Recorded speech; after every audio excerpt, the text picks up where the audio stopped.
Every month, new incubators are launched. Every week, we host pitch competitions.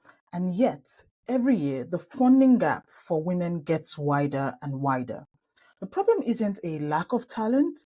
The problem is that we keep acting like merit alone wins money. In 2023, less than 7% of all funding in Africa went to startups with at least one woman founder. But I've met the women, they're brilliant, so what's going wrong? My name is Jennifer Daniel, and I'm the founder of Sassy. And today we're going to talk about a very poignant topic, which is why are the smart women not getting funded? We're here to celebrate the International Women in Engineering Day, and I would love to hear your views on this topic. So, why do you think smart women still don't get funded? Let me start with a simple but uncomfortable truth. Smart women in Africa are building brilliant tech ventures and still getting left behind.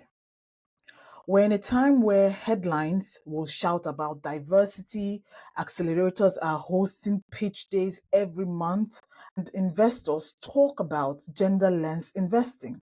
But if you zoom in on the actual numbers, the story is quite bleak. In 2023, less than 7% of all venture funding in Africa went to women-led startups.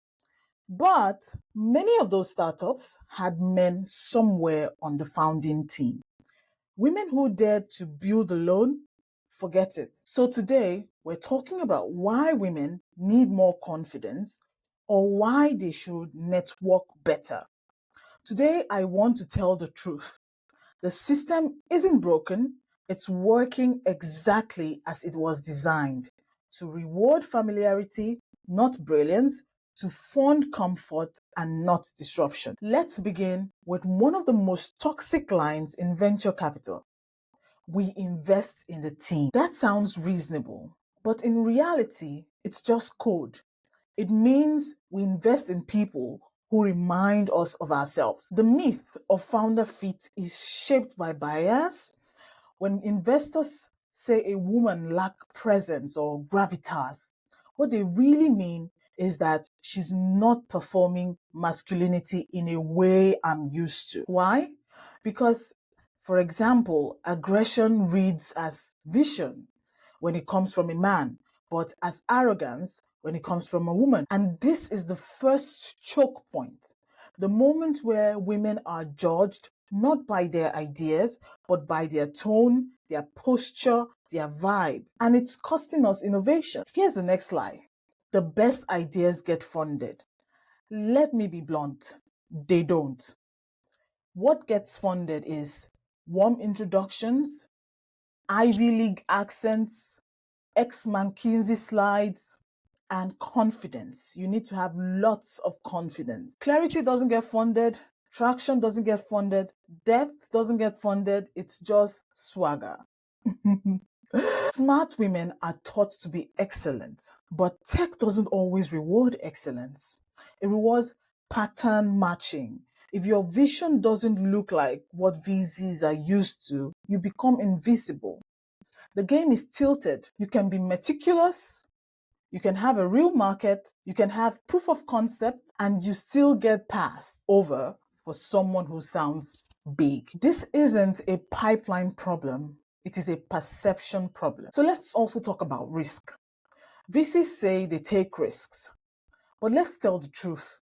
They take familiar risks. Women are considered risky by default in the VC world, especially if they are young, especially if they are mothers, and especially if their idea serves a market that isn't flashy. I know a woman who built a fintech product for market women in Lagos.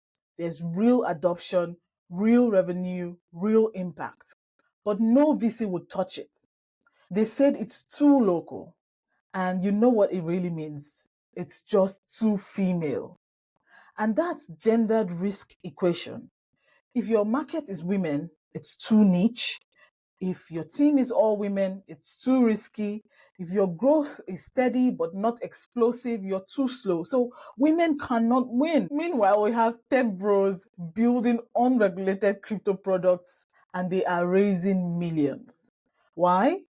Because investors would rather lose money with a man who excites them than win quietly with a woman who doesn't. So let that sink in. Now, what women are told to do doesn't work as much as you would expect it to.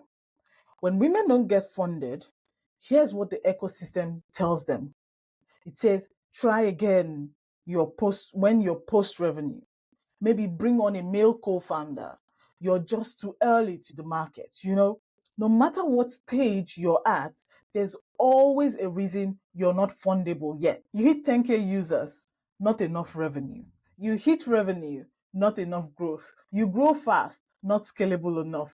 It's not feedback, it's just deflection. This is the carousel women are forced to ride. Always iterating, always proving, never arriving at their destination. And it's exhausting because we're not asking for favors, we're asking for capital. And capital is supposed to go to what works. And we're working, right? Here's what I believe.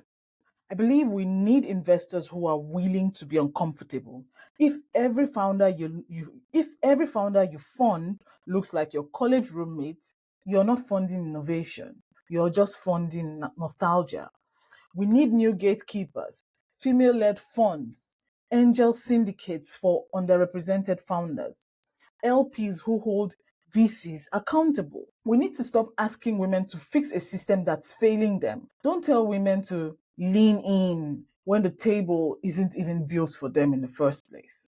We need to redefine what fundable means because we should be able to fund traction, fund grit, fund new markets, fund the founders solving real problems and not just sexy problems. So I'm going to close with this. Smart women will keep building.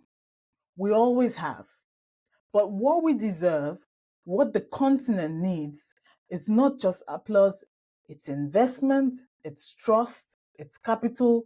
We do not need another blog post celebrating an African woman founder on LinkedIn or Facebook or Instagram or Twitter. We need capital. If you're an investor, I challenge you to audit your portfolio. Who gets the second meeting? Who gets the benefit of the doubt? If you're a founder, stop shrinking your vision to fit the room. If they can't see it, maybe it's time to build your own table. And if you're watching this and wondering how to make a difference, I urge you to share this message, share the uncomfortable thing in the boardroom, right? Sponsor the woman who doesn't ask and bet on her. Because when smart women win, we all win. Thank you very much and happy International Women in Engineering Day.